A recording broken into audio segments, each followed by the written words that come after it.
Hello students, in this video we will see the concept of empirical formula and molecular formula.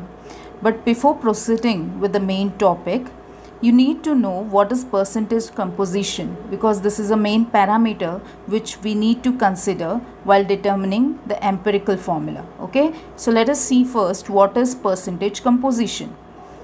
Percentage composition, or the percentage of any element or constituent within a compound, is basically the number of parts by mass of that element or constituent present in 100 parts by mass of the compound.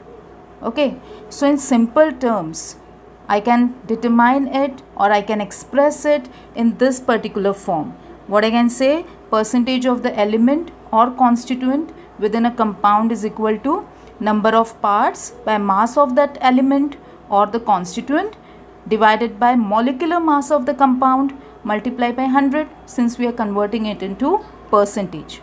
Okay, so this can be done by two steps. The first step is you need to initially calculate the molecular mass of the compound, okay, and then further in the second step you will be calculating the percentage of that element or the constituent by the specified formula. Is it okay? Now we'll move to one of the numericals in respect of this so that the concept will be more clear to you. Okay, so consider the numerical on your screen. You have to calculate the percentage composition of the various elements in magnesium sulfate. So as specified, you have to apply that two steps process, right? What was the first step? You need to calculate the molecular mass of magnesium sulfate. So let us calculate molecular mass of magnesium sulfate. So what you're going to do is, for finding it out, you have to add the atomic masses of all the elements involved. So molecular mass is equal to magnesium's atomic mass is 24 plus atomic mass of sulfur 32. Oxygen atomic mass is 16, but there are 4 atoms involved, so 4 into 16. Okay, it makes a total of 120. Okay, so this is your first step. After that, what is the next step? You have to find out the percentage of each element within the specified compound. So let us find out the percentage of magnesium. So applying the formula as specified already, number of parts by mass of magnesium. How many? It is 24. Okay, since that is the atomic mass. Divided by the molecular mass of magnesium sulfate. We calculated. It was 120 multiplied by 100. Okay, so the answer here will come to 20%. Is it clear? So that is the percentage composition of magnesium within magnesium sulfate. Then move on the next one. So the next element is sulfur. So percentage of sulfur, that's equal to number of parts by mass of sulfur. What are the parts by mass of sulfur? It's 32, right? Divided by molecular mass. It is 120 multiplied by 100. The value here comes to 26.67%. Okay, so that is the percentage composition of sulfur in magnesium sulfate. Next element is oxygen. So again apply the same formula. Percentage of oxygen within the compound is equal to number of parts by mass of oxygen. So 16 4s are 64 divided by molecular mass of the compound 120 multiplied by 100. The value comes to 53.33%. Is it okay? So this is the way you're going to calculate the percentage composition of the various elements within any specified compound. If you are able to understand this concept, now let us move to the concept of empirical formula and molecular formula. See, we know that the formula of water is H2O, right? Similarly, if I say what is carbon dioxide, immediately a thing will strike your mind that yes, carbon dioxide is CO2. That's basically the chemical formula of that particular specified compounds, right? That means in a way I can say chemical formula is basically of two types. One is empirical formula and the other is a molecular formula. In short, before deducing the actual chemical formula of a substance or a compound, you need to first initially find out the empirical formula for it, followed by the molecular formula. Then only you are in a position to assign a particular chemical formula to your substance, right? Now let us see one by one what is this empirical formula, what is molecular formula, and how they are interrelated with each other. As far as the empirical formula is concerned, it is a formula representing a compound which express the simplest whole number ratio of atoms of the various elements present in one molecule of the compound. Okay, say for example, I am talking about benzene. Benzene's molecular formula is C6H6. However, its empirical formula is what? Which represents that formula in its simplest whole number ratio of the atoms which are involved within that substance. So there are carbon and hydrogen elements involved within benzene, maintaining the simple ratio of 1:1. Okay, so CH will be the empirical formula for benzene. Then what is molecular formula concept? Molecular formula of a compound is a chemical formula which represents the true formula of its molecule. So it expresses the actual number of atoms of various elements present in one molecule of the compound. Okay, so in benzene, molecular formula C6H6, that is, it is the true formula of this particular molecule, true formula of benzene, and it represents the actual number of atoms. How many atoms are present within one molecule of this benzene? 6 carbon atoms to 6 hydrogen atoms. Is it clear? Right? So that is the basic difference between both the concepts. Further, there is different procedure for calculating, for finding out this empirical formula and molecular formula. To find out the empirical formula, the steps are specified on your screen. So the first step is you need to determine percentage of each element involved within that substance. Right? You know the procedure clearly, how to find out the percentage of each element. Right? Just now we have done it. After that, the next step is you have to determine the mole ratio for the substance, and the next is you will be making it in a form of a whole number ratio, and you will be converting it into a simplest whole number ratio. Is it clear? As far as the molecular formula is concerned, for calculating the molecular formula, again there are certain steps. The first step is you have to find out the empirical formula as specified on the left hand side through this process. Okay. After that, next step is you have to calculate the empirical formula mass. Means you got the empirical formula, say you got this CH. Then you will find out the mass of the CH. Okay, so 12 plus 1, 13. So you need to find out the empirical formula mass. After that, you will find out the value for N. What is N? N is the molecular mass divided by empirical formula mass. So molecular mass will be provided to you. You will divide it by the empirical formula mass calculated as per the second step involved here, right? Then you will be applying the final formula, that is your molecular formula is equal to N into the empirical formula, right? So whatever the value you get for your empirical formula E, you will be substituting here, multiplied by N, you will be calculating by this particular process, and you will be in the position to find out the exact molecular formula of the given compound. Okay, now this particular concepts of both empirical as well as molecular formula will be more clear to you with the help of numericals. So we'll move on the numericals. An organometallic compound on analysis gave the following results. So they have already given you the percentage composition of each element involved within the substance.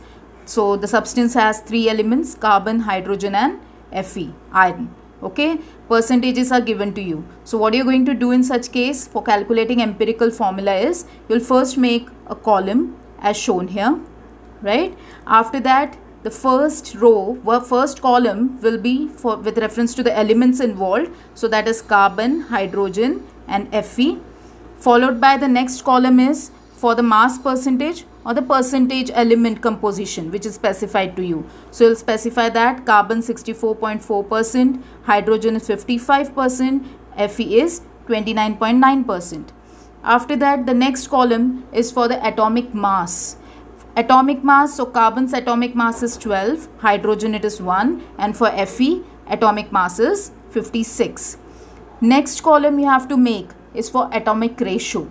Atomic ratio and the mole ratio is one and the same thing.